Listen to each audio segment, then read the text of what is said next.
Sapere Aude. Humanistas sin complejos. Bienvenidos a Humanistas sin complejos. Hoy recibimos a Ana Pagès para hablar sobre su libro Aquella nena de las paraules, editado por Univers. Ana es licenciada y doctora en Filosofía y Letras y profesora en la Universidad Ramon Llull. Dejo enlaces en la descripción para que podáis saber más sobre ella, porque tiene una historia interesante que también puede descubrirse en el libro. Nada más, bienvenidos a este nuevo encuentro de Humanistas sin complejos. Espero que disfrutéis de la charla. Tenéis toda la información sobre el proyecto en la descripción. ¡Empezamos!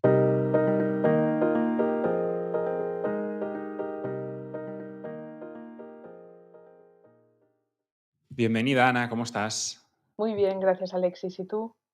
Pues bien, bien. Ahora te decía que un poco cansado, pero hay semanas más intensas que otras. Así que Bueno, pero si es con cosas buenas, entonces vale la pena. no sé si es con cosas buenas. Esto de cosas buenas es muy relativo. Depende del momento y a quién le preguntes.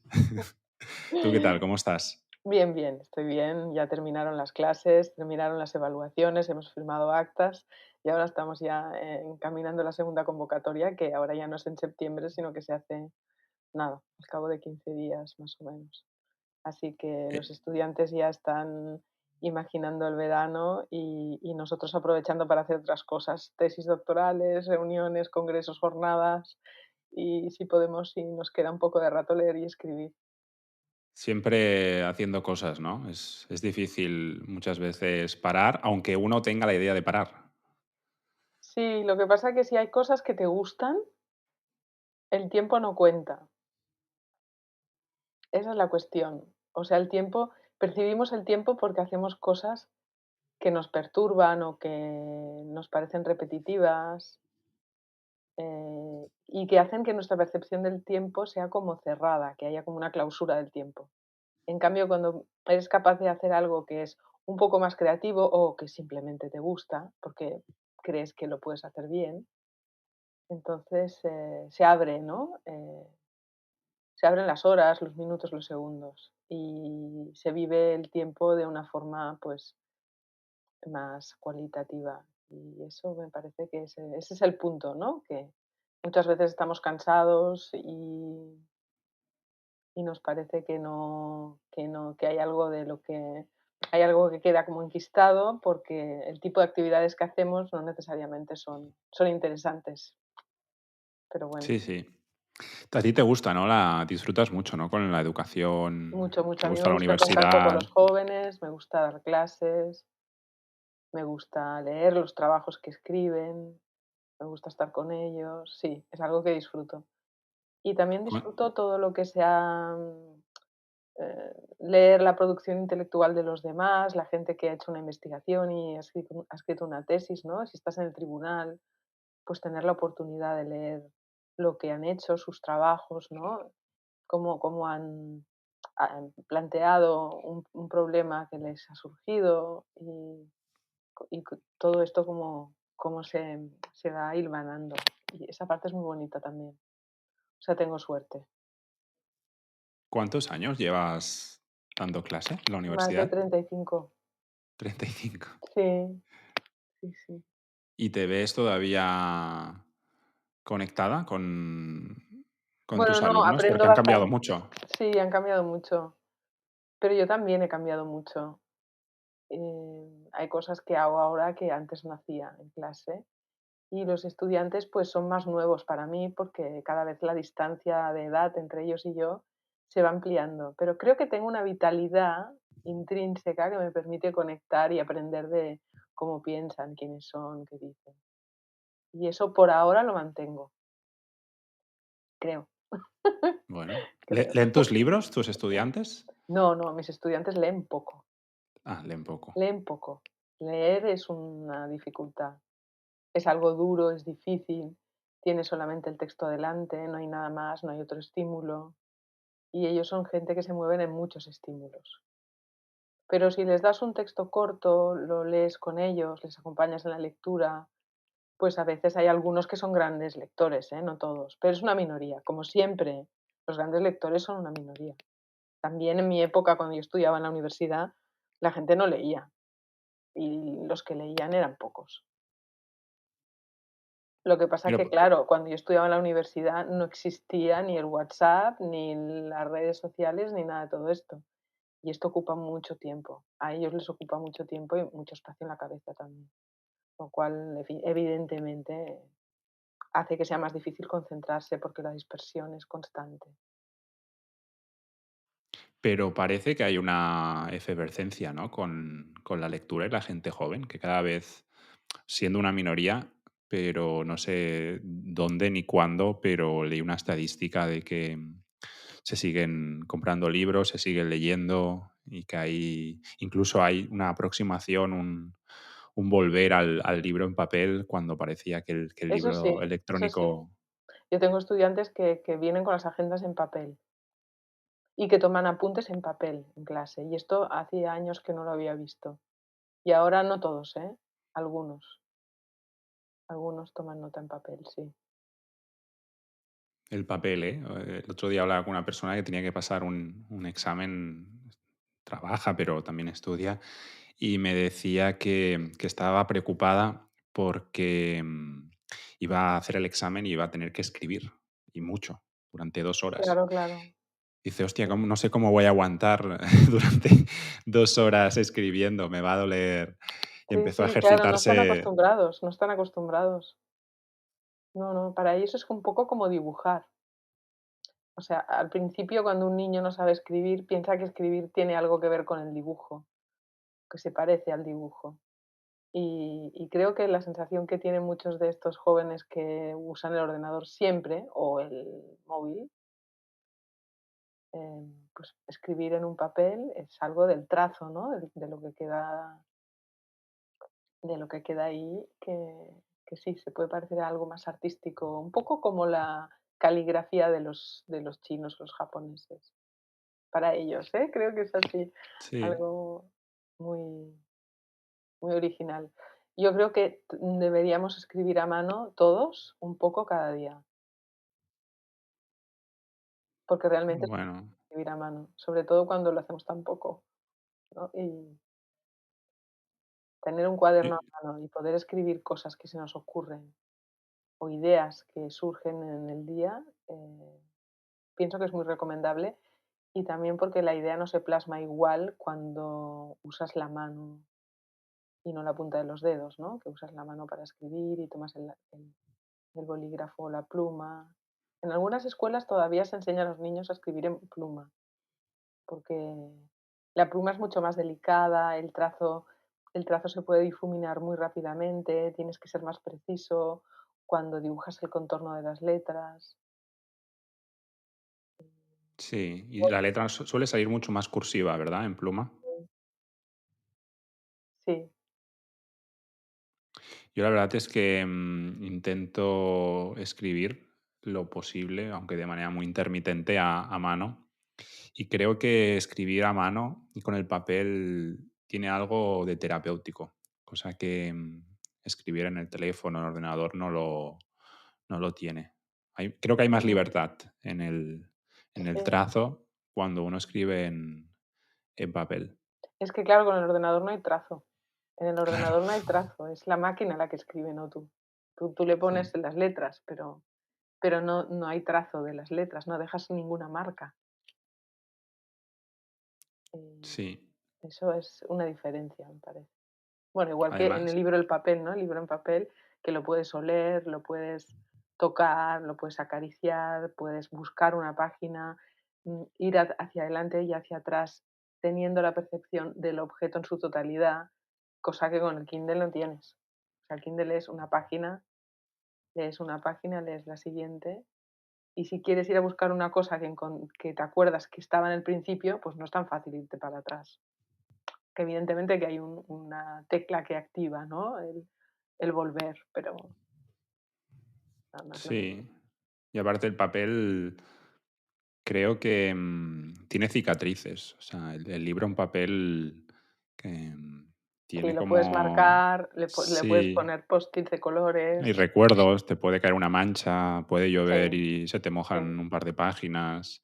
sí, Es como un libro mucho más vivido.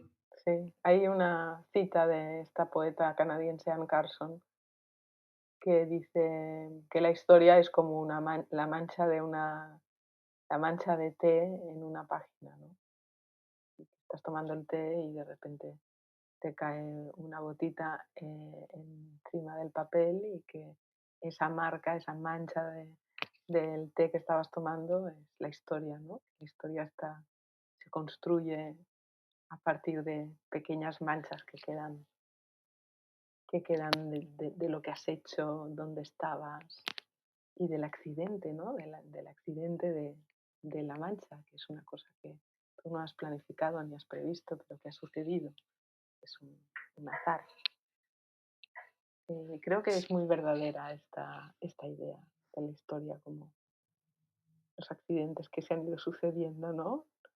Sí, En cosas cotidianas tan minúsculas o nimias como estar tomando una taza de té por la tarde y leyendo o escribiendo y que se te manche el papel. sí. A mí a veces me fastidia un poco al principio, pero después le encuentro la gracia, le doy un Mm, sentido.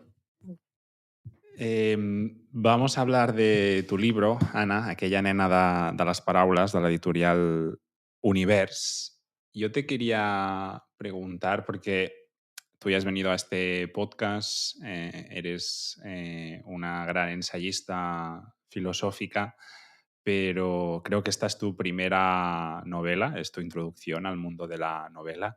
Y quería preguntarte, bueno, ¿cómo había sido primero ese impulso, ¿no? Y después el camino, ¿no? De introducirte en este mundo.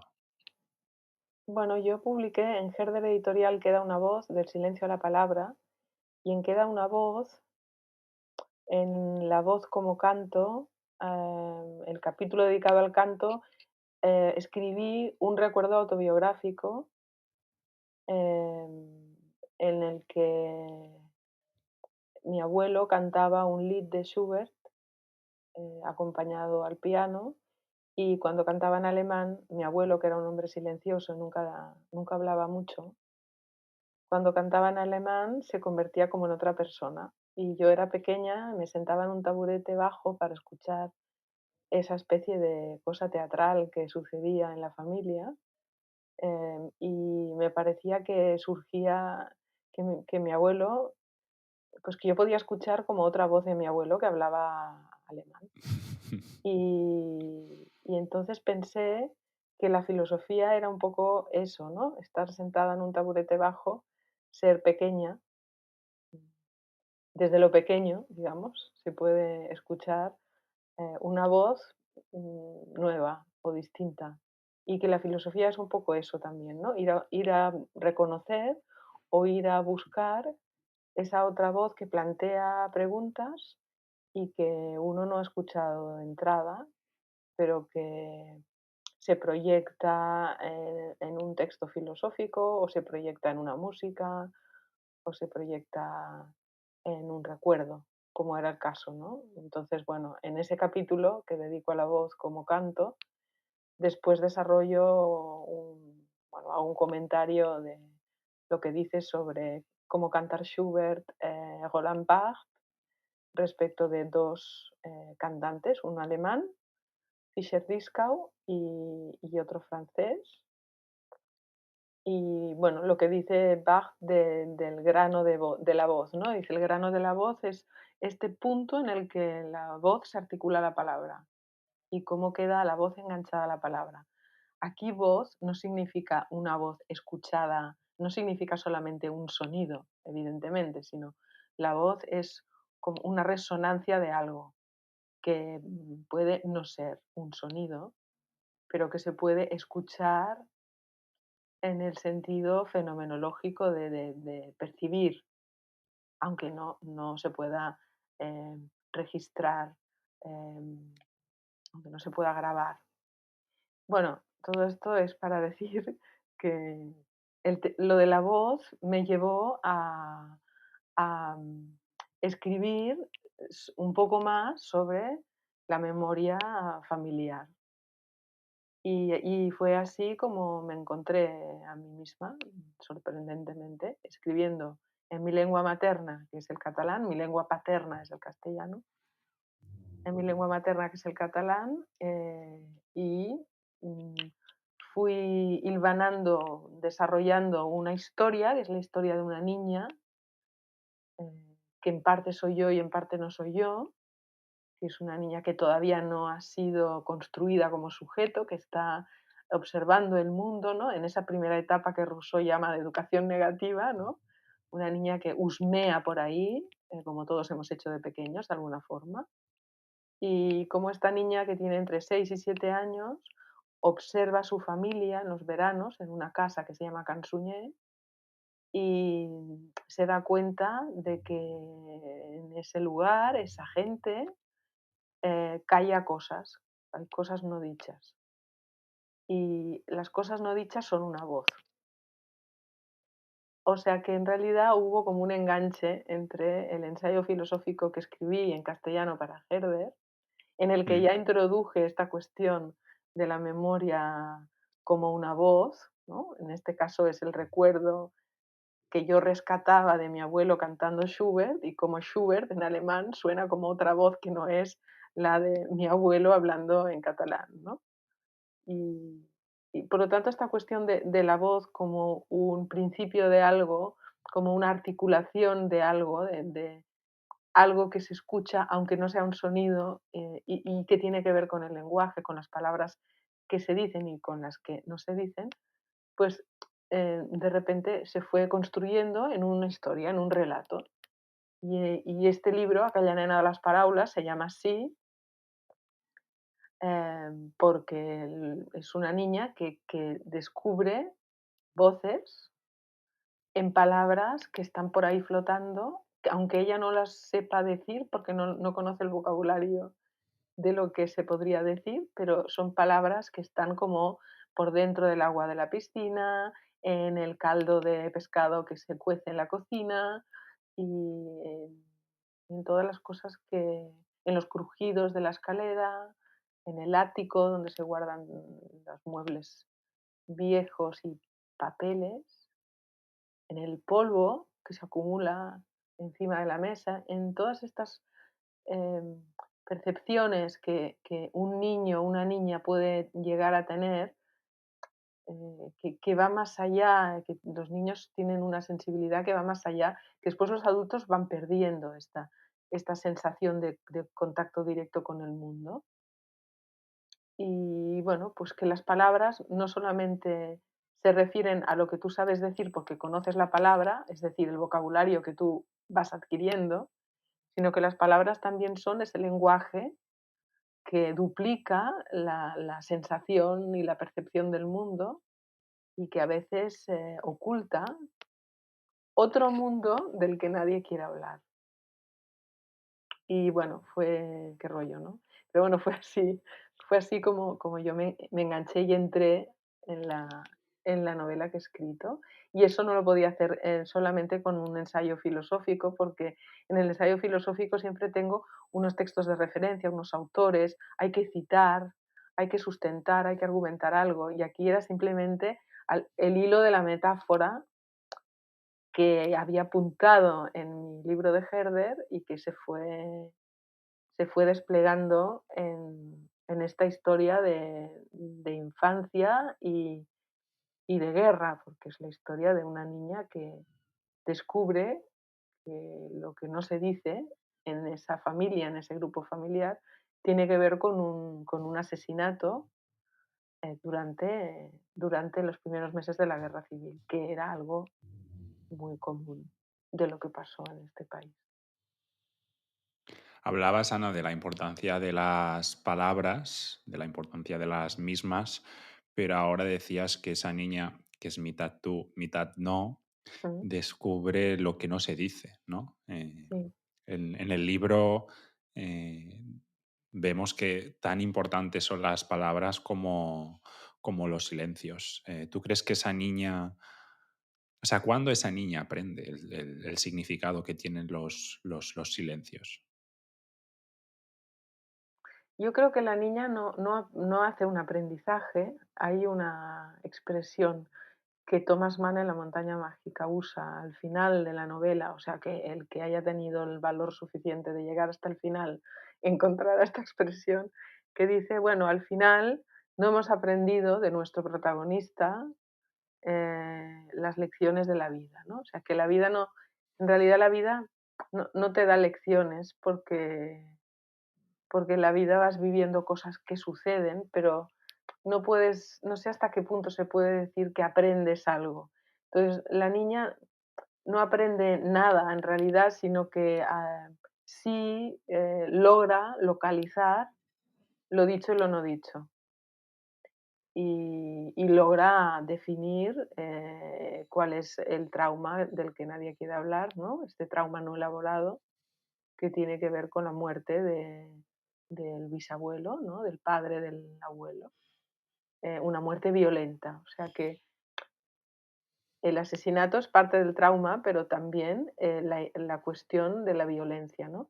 Que cuando hay violencia, las palabras caen estrepitosamente del lugar en que estaban, ya no se sostienen en la línea y entonces ahí el lenguaje ya no puede ser usado, ¿no? Ya no puede servir para algo. Y por lo tanto yo creo que la niña evidentemente descubre la historia porque la abuela materna se la cuenta. La abuela Sí. materna no se la cuenta a su hija, es decir, a la madre de la niña, sino que se la cuenta a la niña directamente, que es su nieta. O sea, hay un salto en la transmisión del acontecimiento traumático, que es un enigma, porque no se sabe por qué a la hija no se lo cuenta y sí se lo cuenta a la nieta. Y en cambio no se lo cuenta a los hermanos de la nieta, ¿no? Los hermanos de la niña, que están Mm. por ahí también pululando, pero que no se enteran de nada. En cambio a la niña sí. Quizás porque esta abuela materna capta algo de la sensibilidad de esta criatura, pues le cuenta, le hace en realidad una crónica de los hechos, porque otra cosa no puede hacer. O sea, le relata la crónica de los hechos, pasó tal cosa, después pasó tal otra y después pasó tal otra, pero no hay una clave de interpretación. Y lo que la niña intenta es dar sentido al acto brutal, ¿no? De dar muerte a alguien, ¿no? Esta violencia extrema, que es un salto en el vacío, de alguna forma. Eh, ¿Y sí. cómo lo vive la niña Ana? O sea, ¿crees que también lo vive desde, desde el trauma o no? ¿O lo vive desde la curiosidad, desde No, no es una el... curiosidad científica, no es una curiosidad científica. Hay mucho sentimiento, ¿no? También. Bueno, sí, hay impactos, impresiones, cosas que quedan registradas en el cuerpo, que quedan como clavadas en la piel, y que no pueden ser racionalizadas porque tienen algo visceral, ¿no? Algo que no se puede elaborar del todo, ni se le puede dar un significado completo, ni se puede responder por eso, sino, sino que es algo que queda como fijado. Y en realidad la narradora de la historia de esta novela, aquella nena de las parábolas, no hace una crónica ni hace una construcción histórica. En un momento determinado, cuando se supone que es más mayor, sí que intenta clasificar algo, organizar algo, escribir una tesis, por decirlo así, sobre lo que pasó, pero se da cuenta de que no puede, porque la memoria justamente lo que hace es bloquear lo que la historia intenta escribir.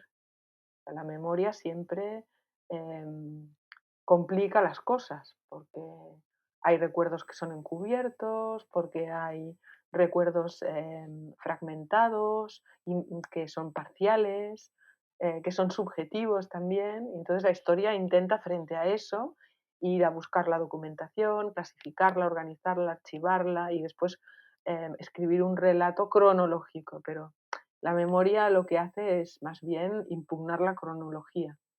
Y en el relato se ve un poco esta contraposición entre la historia como un discurso que pretende ir hacia adelante, interpretar el pasado, pero para ir hacia adelante, y la memoria, que la memoria queda congelada, digamos, queda congelada en el inconsciente de esta niña que recuerda, sabe lo que pasó y recuerda este acontecimiento casi mejor que si lo hubiera vivido. Y en realidad es algo de lo que ella sabe muy poco y además es consciente que sabe muy poco. Los niños son un poco así, o sea, la infancia es una vivencia del lenguaje. En la infancia, el impacto viene de estas primeras impresiones del mundo que después pasarán, digamos, por el filtro del lenguaje. Y el lenguaje produce un paralelismo respecto de las sensaciones inmediatas del mundo. Em, el lenguaje es lo que permite alucinar el mundo, ¿no? O sea, convertir el mundo en otra cosa, que tiene que ver con lo que decimos. Y ahí ya no podemos conectar con estas primeras sensaciones, porque ya no las tenemos, tenemos las palabras, intentamos organizarlas de alguna forma, em, contar algo y para contar algo, pues el mundo tal como es no termina de servir. Por eso era necesario construir una ficción. En esta historia hay personajes inventados que existieron, pero de los que no se sabe nada. Pero los puedes imaginar, ¿no? Los puedes imaginar. Mm. Tú, Ana, que eres profesora y educadora, ahora decías la importancia de las palabras en una niña, en la infancia. ¿Crees que las palabras, que los silencios que escuchan los niños penetran de tal forma hasta condicionar sus recuerdos, sus caminos, sus vidas? Sí, totalmente. Esto es algo que vemos muy bien, por ejemplo, en niños que han emigrado de sus países de origen, por lo tanto que han dejado parte de su infancia atrás y que han empezado una nueva vida con una nueva lengua en una nueva cultura. Niños de 5, 6, 7, 10 años. Y algunos de estos niños, a estos niños no se les habla, no se les pregunta mucho sobre qué han dejado atrás, porque es como que el salto a la nueva vida sustituye a todo lo demás. Pero creo que es un error. Creo que en la escuela, por ejemplo, deberíamos dar la posibilidad a que estos niños se pudieran expresar y pudieran contar algo de lo que dejaron atrás, ¿no? Construir una especie de puente entre lo que dejaron y lo que han descubierto como algo nuevo. El otro día una compañera que trabaja en una escuela de primaria me contaba que un niño de 10 años que había venido de Venezuela con la madre, vivía solo con la madre en un piso ocupado, o sea que ni siquiera tenía una vivienda propia. Este niño contó que tenía un caballo en Venezuela, de donde venía, y que este caballo era muy importante para él. La palabra caballo aquí no se refiere solamente al animal que el niño supuestamente conoció, porque él contaba que tenía su abuelo, su tía, una casa en el campo y ahí había caballos, pero luego él hablaba de su caballo. El caballo de este niño, ¿qué es? O sea, es algo muy metafórico, ¿no? No solamente es los caballos, la experiencia más o menos empírica que pudo haber tenido, sino que el caballo es una palabra que para él representa en cierta forma su pasado, pero lo bonito del pasado, ¿no? Lo que tuvo que dejar y de lo que se tuvo que separar. Y pienso que dar la posibilidad a los niños que han sufrido una ruptura en sus familias o una ruptura con su vida anterior o que han sufrido una pérdida de un hermano o de un familiar muy cercano. em, el trauma se define porque dibuja un antes y un después. Hay un antes y un después del trauma, pero hay que construir algo que permita articular, sin que se resuelva, porque el dolor sigue ahí, la separación, la ruptura, la pérdida, todo esto está ahí. Pero creo que la escritura, por ejemplo, la escritura, la narrativa en general, los cuentos, los relatos, permiten representar de alguna forma ese acontecimiento traumático, del que si no se habla para nada, llega un momento en que impide a la gente vivir. Que yo creo que es lo que pasó en este país durante la guerra y después de la guerra sobre todo. Después de la guerra mucha gente no pudo hablar porque no hablar era la condición para sobrevivir.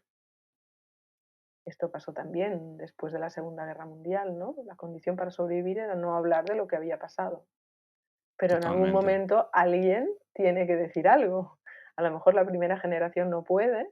En esta historia se ve claramente, ¿no? El abuelo de la niña, que tenía 25 años cuando fueron a buscar al padre, el abuelo de la niña no menciona esta historia ni dice nada de nada, ni a sus hijos ni a sus nietos. Él no habla por definición, porque es demasiado doloroso. Pero en cambio la mujer de este hombre, la abuela materna, sí que es capaz de contarlo, pero no a la generación que la sucede, sino a la siguiente, que es la tercera generación, que es la generación de esta niña, ¿no?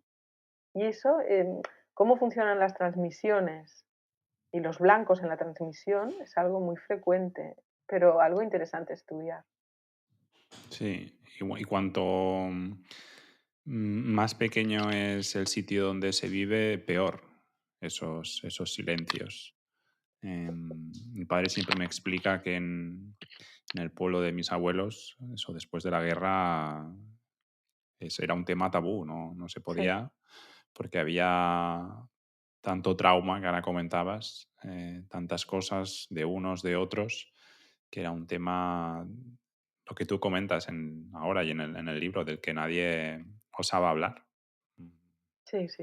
Era como un recuerdo enterrado y se sabía, incluso ¿no? se percibía, pero nunca se ponía sobre la mesa. Y en este caso tú, ¿no? Esa niña del libro sí que percibe de que hay algo Claro, invisible en lo visible. sí, este libro tampoco defiende la tesis de que haya que hablar de todo. O sea, a veces me han entrevistado periodistas que dicen que los silencios son tan malos y que hay que decirlo y que hay que hablar. A ver, hay momentos y momentos para hablar.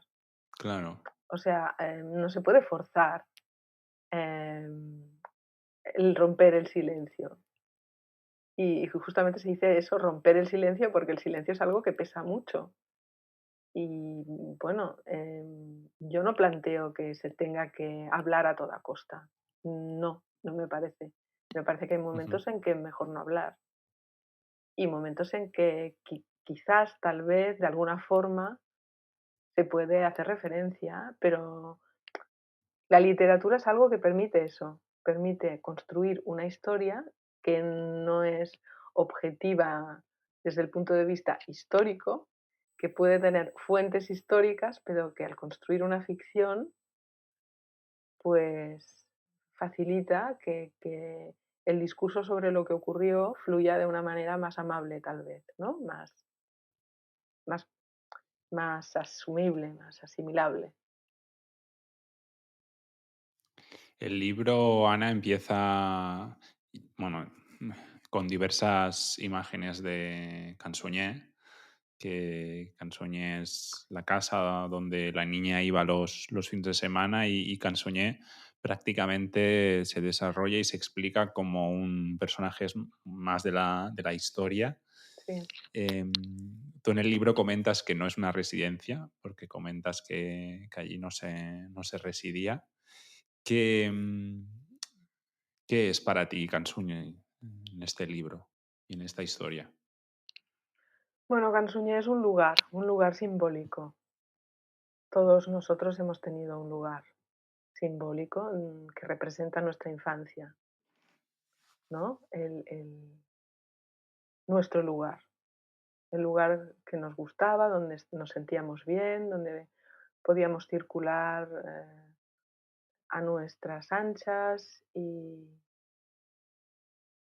un lugar también de la pregunta, o sea, es un lugar simbólico de pertenencia, en este sentido de que todos los niños tienen un lugar de pertenencia, que es simbólico, que significa algo para ellos.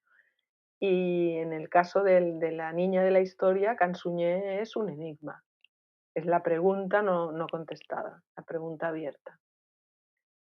Por eso también en el relato hay muchas referencias a la educación, a la escuela, ¿no? Cuando los niños preguntan, porque a Sí. veces están preguntando algo más de lo que dice la pregunta y muchas veces los maestros no captan eso, ¿no? Creen que la pregunta no tiene sentido, pero en realidad no escuchan la voz que hay detrás de la pregunta, ¿no? Lo que la pregunta plantea, la pregunta que va más allá. Y Cansuñé yo creo que es eso, esa pregunta que fluye, que circula en el aire que se respira y que moviliza cosas para la vida de la protagonista de esta historia, ¿no? Que son cosas que en ese momento ella no entiende, pero que cuando se hace mayor, porque hay momentos en el relato en que la voz ya es de la niña adulta, que Mm. habla de su propia infancia y bueno, pues justamente es esta cuestión de, de cómo nos relacionamos con las preguntas que hemos heredado. Y esta niña en Cansuñé, en el libro se lee, está, aunque ella construye su propio mundo, su propio cosmos, inevitablemente está muy, muy conectada con la familia. Mm, ¿Qué importancia tiene la familia en esta historia? Y si compartes aquella visión que dicen que la familia es el lugar donde uno descubre qué es lo que te diferencia y lo que te une. Sí, el relato describe una niña que más bien hace de antropólogo, o sea, una niña que observa la tribu de referencia, que en este caso es su familia, pero la observa como una tribu, es decir, ella, ¿no? Se Un pone su trabajo de campo. salacot y pone el salacot y su mochila, ¿no? Y es el antropólogo que va a la tribu a ver quién es el brujo de la tribu y quién es el que tiene más fuerza y quién es el más pequeño o el más débil. Y ella lo que hace es un poco eso, ¿no? Fijarse en quién es esa gente y qué le pasa a esa gente, ¿no? Y hay una bisabuela que está por ahí sentada haciendo bordados y hay el abuelo que nada, ¿no? Que se tira a la piscina, y es como un cetáceo tirándose en la piscina, y unos hermanos que están por ahí, y una madre muy bella, eh, y, y son como los que están en escena. Si pensáramos en un teatro, ¿no? Los que están en escena son esa gente. Luego hay otra gente que aparece de forma, eh, pues de vez en cuando. Pero yo creo que esta niña, tal como ella habla de su familia, no está conectada con su familia, sino todo lo contrario. Lo que hace es, desde la distancia, intentar entender un poco qué está pasando ahí, quién es esta gente, qué hacen, por qué no dicen nada, cómo se mueven, cómo se desplazan y circulan en ese lugar, qué comen, qué no comen, y bueno, o sea, ¿cuál es la actividad de ese grupo? Sí. Y lo que la niña tiene conexión con el bisabuelo muerto. La conexión la tiene con el bisabuelo muerto. Y ella no sabe que la tiene la conexión hasta que la abuela materna le cuenta la historia y ahí como que queda algo fijado, se registra, ¿no? Esa cuestión. Pero la niña está más cerca del bisabuelo muerto que el resto de la familia. pero ¿por qué ese bisabuelo muerto para ella? Es la gran pregunta, ¿no? En el jardín hay un busto que representa al bisabuelo y sobre eso todo el mundo, bueno, la gente que está por ahí dicen, no terminan de decir nada y eso a ella le interesa. Y eso es lo que mueve su curiosidad para aprender en la escuela. El deseo de saber de esta criatura que sale en la historia es un deseo de saber movido por la muerte de este hombre durante la guerra, al que ella no conoció y del que no sabe prácticamente nada. Así que yo creo que con las familias siempre pasa eso. Primero la familia es un agente, después los idealizas mucho y luego te das cuenta de que, bueno, las conexiones a veces son con los que ya no están, pero no están físicamente, pero simbólicamente sí, muy presentes, ¿no? Y bueno, eso todos nosotros lo hemos vivido. En la familia hay un miembro de la familia que es el ideal, el más valiente, el más fuerte, el más inteligente, el que consiguió más cosas en la vida y que un poco hace como de modelo de todos los demás, ¿no? Este hombre muerto se convierte en el ideal de la familia que dibuja un poco un mito alrededor de esa figura, ¿no? ¿Y crees que es importante o sea, se ha de estar cerca de aquellos que no están? ¿Hasta qué punto, ¿no? La memoria determina nuestra identidad? Lo digo Bueno, porque sí, sí que es verdad que no, muchas veces nos encontramos a mí me ha pasado alguna vez que me encuentro atado, ¿no? A la memoria sí, o a la nostalgia. Y sí, muchas veces esa nostalgia te das cuenta que te impide seguir andando. sí. Pero aquí, en el caso de esta historia, yo no diría que es una nostalgia, porque nostalgia es cuando has vivido algo que has perdido y te gustaría volver. Aquí lo Mm. que le pasa a esta protagonista, a la niña de esta historia, es que tiene una certeza de que eso le importa, eso le interesa. Y está como determinada a hacer de eso algo que ella pueda comprender, que ella pueda imaginar, que ella pueda construir. Y por eso la historia está escrita de la manera en que está escrita, porque es un texto en el que primero hay una especie de, o sea, para mentes científicas no es este texto. Mi hijo es médico y dice que no termina de comprender la estructura de la novela porque, claro, primero hay una descripción de cosas que van pasando y luego hay una especie de voz en off, que son las voces Sí. de lo que nos decían cuando éramos pequeños, ¿no? Cuidado, haz tal cosa, haz tal otra, no te olvides de esto, no te olvides de lo otro, di hola, di por favor, di gracias. O sea, como voces en off, que esto lo ha trabajado mucho Natalia Ginsburg, por ejemplo, en su libro Léxico familiar, que es una maravilla, que está construido únicamente con las frases que ella escuchaba de su familia. Entonces tú te haces una idea de cómo era esta familia a partir de las frases que ellos decían, ¿no? Pues bueno, yo he introducido estas voces en off en el relato porque es lo que en gran parte nos construye como sujetos, ¿no? O sea, son voces que resuenan incluso cuando ya hemos abandonado nuestra infancia, la hemos dejado atrás. Hay cosas que quedan dentro de lo que vivimos y muchas de esas cosas son voces escuchadas, que hemos interiorizado. Es algo que Freud describe muy bien, ¿no? Cuando habla de la moral, ¿no? La moral, los valores se interiorizan, se incorporan. No hace falta que te digan esto está mal y que te castiguen porque te has saltado no sé qué. Cuando eres mayor, eso ya lo has interiorizado y muy probablemente harás lo mismo con tus hijos sin darte cuenta, ¿no? Por lo tanto, yo subrayaría esta idea de que no es tanto una nostalgia del pasado, sino una certeza de que esa cosa que pasó, ese acto violento, de dar muerte a un ser humano, es algo para pensar, ¿no? Entonces yo creo que es la historia de cómo se construye una mujer filósofa, porque la niña de esta historia es una filósofa que Desde el quiere, principio, ¿no? desde el Incluso la principio, niña muestra un interés, una curiosidad, Sí, incluso por la lectura, ¿no? Hay esas escenas en la biblioteca de la casa la biblioteca de con la el... casa que no en la biblioteca de la casa no se pueden tocar los libros, esta es una Ujú. norma familiar, ¿no?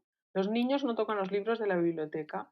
Claro, solo hace falta que te digan eso como para que tú pienses que te interesa todo lo que los libros dicen y que no sabes qué dicen porque no puedes acceder a ellos. O sea, la biblioteca es como un obstáculo que te ponen delante, ¿no? Cuando los niños son pequeños, que a veces los padres para que se coman, no sé, los guisantes en el plato, le dicen: "No, esto no te lo comas, que no te va a gustar".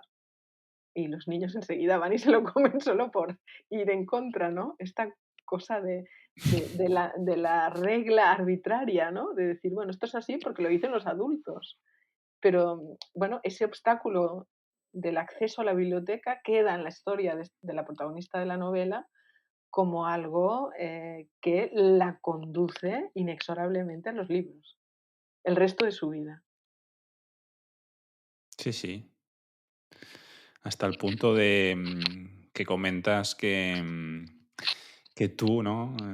Ahora nunca estás, no recuerdo lo que pones, pero dices que Que no nunca puedes me he estar estado sí, que que sin no un se libro, enfada ¿no? Que en nunca, sí. cualquier rato de espera vas con un libro en la Ah, mano. sí, el con un libro, sí. Y después que si alguien toca los libros y, no sé, el desorden de los libros uno sabe cuál es, ¿no? Pero si Mm, alguien toca los libros, la protagonista de la novela, ¿no? Dice: "Si me tocan los libros, me convierto en una górgona, en una fiera", ¿no? Es algo que, o sea, a mí no me dejaron tocar los libros son míos y no dejo que nadie los toque. O sea, que los libros son intocables. Esa frase, los libros son intocables, eh, para los que no los poseen, ¿no? O sea, el propietario de los libros los puede tocar, pero el resto no. Y esa idea de los libros son intocables, pues es algo que quedó, ¿no? Que se incorporó ujú. a, a la forma de, de leer, pero también de poseer el objeto libro, ¿no? Que es algo que... Y bueno, y todos nosotros tenemos cosas así. Sí, sí. Ahora comentabas, Ana, que aquella nena de las parábolas, el libro no era para mentes científicas y es una de las cosas de las que a mí me llamó la atención, porque creo que el libro mezcla mucho misterio y después se nota ahí tu condición de filósofa porque invita, o sea, está repleto de filosofía, invitando a la introspección con muchas capas de profundidad. Así Sí, se habla un que poco de Rousseau, se habla de Thomas Mann, se habla de María Montessori, se habla de algunos autores que son más o menos complejos en sus textos y que en realidad seguro que a ti también te ha pasado. Es decir, cuando leemos un texto que nos interpela, que nos gusta, nos conduce a algún punto de nuestra infancia desde el cual podemos descifrar lo que dice el autor en ese texto. Por ejemplo, cuando Thomas Mann habla de Lodovico Settembrini, que es el gran humanista pedagogo que sale en el libro, ¿no? Que es un italiano que habla un alemán así medio raro, pero que le gusta mucho hablar. Y Thomas Mann define la primera vez que aparece el personaje de Settembrini como alguien que usa las palabras como si tuviera caramelos dulces en la boca, ¿no? Y bueno, en la historia del relato, la niña va a visitar a una pariente de la familia que tiene una farmacia en el pueblo y la farmacéutica les da caramelos redonditos y dulces. Y cuando esta niña ya es mayor y lee La montaña mágica, que es un libro que trata de la muerte, justamente, eh, pues dice, gracias a que entré en la farmacia y me dieron esos caramelitos, yo después pude entender qué quería decir Thomas Mann cuando presenta a Lodovico Settembrini y dice que eh, pues movía las palabras por dentro del paladar como si fueran caramelos dulces. Y yo creo que hay un elemento de cómo se descifra el texto que tiene mucho que ver con esta experiencia previa. Pero no todo el mundo es capaz de identificar eso. A veces lo identificas porque se te ocurre. Ujú. Bueno, y aparte, el libro derrocha mucha belleza. O sea, a la hora, supongo que ha sido, digamos, intencionado desde el principio, pero hace un mes y medio, dos, hablé con una autora, con Pilar Adón, que leí una novela. Y en cierta manera, con tu libro me he encontrado con algo parecido en cuanto a que es una prosa, o sea, un estilo literario muy poético. O sea, Sí, la forma en la que has escrito, o sea, las palabras tienen belleza. sí, Y, y no sé, como que yo he capturado mucha fragilidad y a la vez mucha intensidad en todas las palabras, muy poética, creo que la obra es como muy poética y eso también te hace disfrutar, ¿no? claro, es Aparte que es el tu primer tema libro en catalán y también sí, te pero lo podía haber acerca, enfocado de otra manera, ¿eh? O sea, el tema de la violencia se puede tratar como si fuera carne cruda, y hay autores que claro, lo hacen. Hay autores que lo hacen, que cuentan con pelos y señales qué pasó en el momento del asesinato, y a la gente esto le gusta, pero no era lo sí, que yo sí, quería sí, hacer. O sea, más yo pienso que la sanguinario, literatura no sirve para la carne cruda, que o haces literatura o te comes un stick tartar, no es lo mismo, que tiene que haber algo de cocción, ¿sabes? ¿Sabes? Y entonces me parece que entonces yo, le di esa orientación, conscientemente.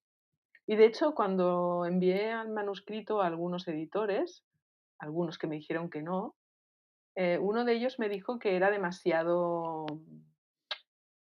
que estaba todo demasiado encubierto, ¿no? Y algunos editores prefieren este tipo de obras más viscerales, ¿no? Más claro, viscerales, donde hay escenas de sexo, escenas de muerte como muy explícitas, ¿no? Bueno, que lo explícito es lo que se vende.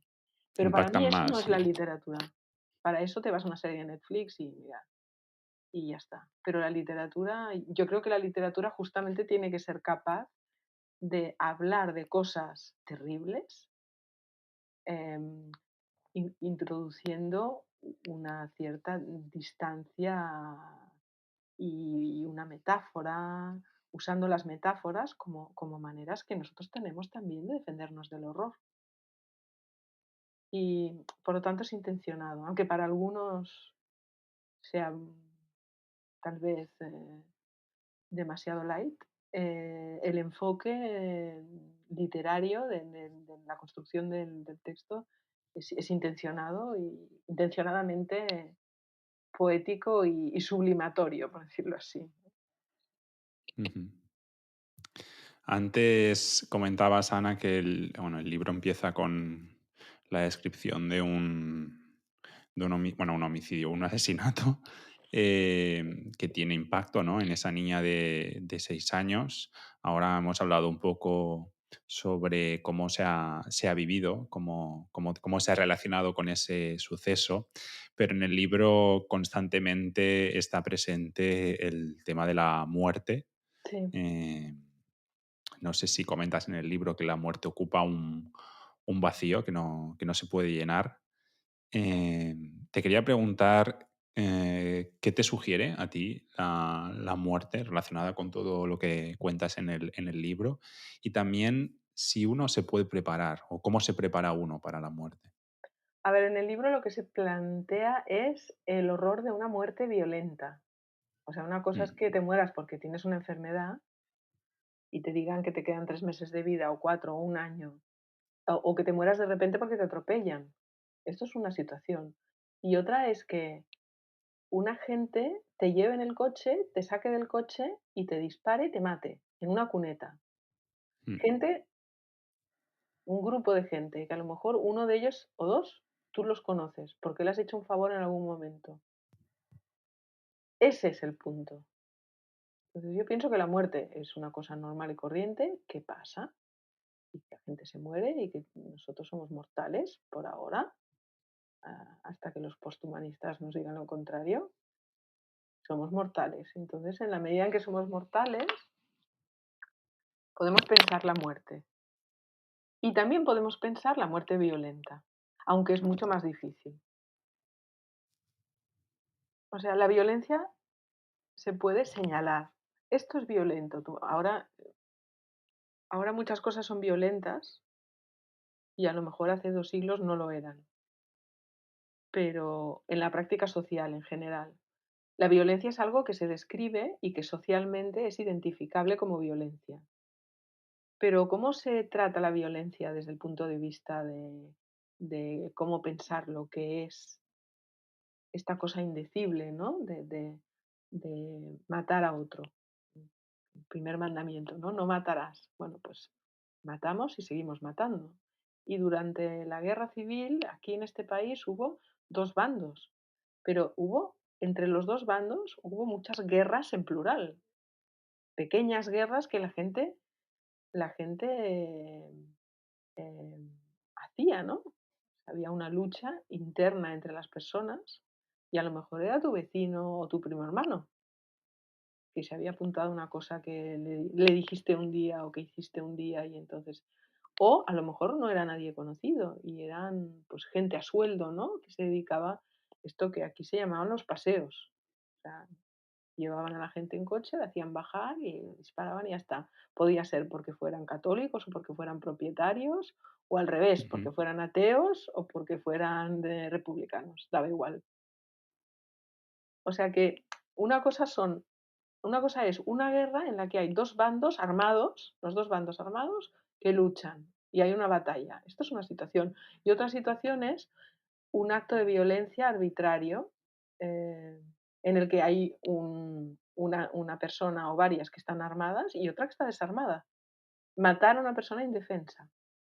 Ese es otro tipo de violencia, desde mi punto de vista. Y bueno, creo que este libro habla de la muerte, pero sobre todo plantea la cuestión de la muerte violenta, ¿no? De cómo se hace en una familia, ¿no? Para seguir viviendo después de una muerte violenta. Una muerte violenta, además, en una familia en la que nunca había pasado nada. O sea, como si ahora a ti y a mí nos pasara algo así. Ujú. Y es algo que no puedes. Y bueno, más en el caso de las mujeres, que en esa época las mujeres eran madres, eran esposas o eran hijas o hermanas, pero estaban totalmente al margen de lo que era la toma de decisiones y sociales y la participación activa en la vida común. O sea, ellas estaban para apoyar, ser las esposas de, ser las hermanas de, ser las madres de. Cuando se producen estos asesinatos violentos, las mujeres se quedan totalmente solas. En el caso de la historia de esta familia se queda sola la esposa, que es madre de un hijo adolescente, y se queda sola la madre de esta esposa, y se quedan estas dos mujeres solas, con la criada, tres mujeres, sin pautas de ningún tipo, porque nunca se les enseñó a tomar decisiones por sí mismas. Así que encima, en ese momento, eh, el desamparo era total. Otra cosa es una mujer que trabajaba, una mujer que era, no sé, activista o miliciana, pero estas mujeres de esta historia eran mujeres de la pequeña burguesía de Barcelona, eran mujeres Mm. que siempre se habían dedicado a sus labores y en algunos casos ni siquiera entraban en la cocina porque había cocinera o había criada y no supieron cómo hacer, cómo seguir adelante sin hombres. Los hombres eran los que decidían todo. Y bueno, en esta historia esto también se refleja, ¿no? ¿Qué significa estar casada con alguien, ¿no? El marido, el esposo, el puntal de la familia, el padre, ¿no? Esta sociedad que ahora llamamos patriarcal, pero que iba mucho más allá de ser Sí, muy patriarcal jerárquica. y eh, implicaba muchas otras cosas. Y el libro, para ir terminando, Ana, o sea, esas heridas que provienen de esa muerte inesperada, de esa muerte violenta, tienen posibilidad de curación? O sea, ¿tú crees que, por ejemplo, el libro sirve para cicatrizar? ¿Sirve para curar esas heridas? No, no sirve para cicatrizar, no sirve para curar, pero sí sirve para poner un límite a esas heridas. O sea, tú tienes una herida y te puedes regodear en eso. Lo que el libro plantea, no voy a hacer de spoiler ahora, lo que el libro plantea al final es algo así como un límite, como un parón, como un tope. Entonces hay que poner tope a la nostalgia, hay que poner tope a lo que duele, a- hay que poner un poco un tope. Y no se resuelve, pero si se pone un tope, se puede vivir e incluso inventar otras cosas. Porque la gracia de todas estas cuestiones más de tipo traumático y de la memoria, la gracia es que con eso puedes inventar otras cosas. Y el reto que todos nosotros tenemos es precisamente, ¿no?, retomar lo que nos atraviesa de alguna forma para eh, convertirlo en otra cosa más interesante, más creativa, poder expresar otras cosas a partir de ese punto. Bueno, pues yo creo que Ana, seguiría hablando contigo muchísimo, pero tampoco tengo algunas cosas apuntadas, no quiero destripar el libro y creo que tu última reflexión ha sido muy buena. Simplemente quería agradecerte de nuevo que hayas compartido un tiempo conmigo y con las personas que nos escuchan. Y invito a todas aquellas personas que hayan disfrutado de la charla que se acerquen a tu libro y que puedan bueno, disfrutar, aprender y contemplar esa belleza de la que hablábamos. Yo espero poderlo traducir al castellano en algún momento, pero por ahora ¿Tienes intención? sí me gustaría. Bueno, pues Hay que ver ojalá, qué ojalá pasa. llegue pronto. Sí. Ana, Bueno, muchísimas gracias de nuevo, de de nada, verdad. Alexis, gracias a ti y que vaya bien el fin de semana. Igualmente, nos seguimos hablando y a ver si nos volvemos a ver dentro de un tiempo. Perfecto, estupendo. Un abrazo. Un abrazo, Ana, que vaya bien.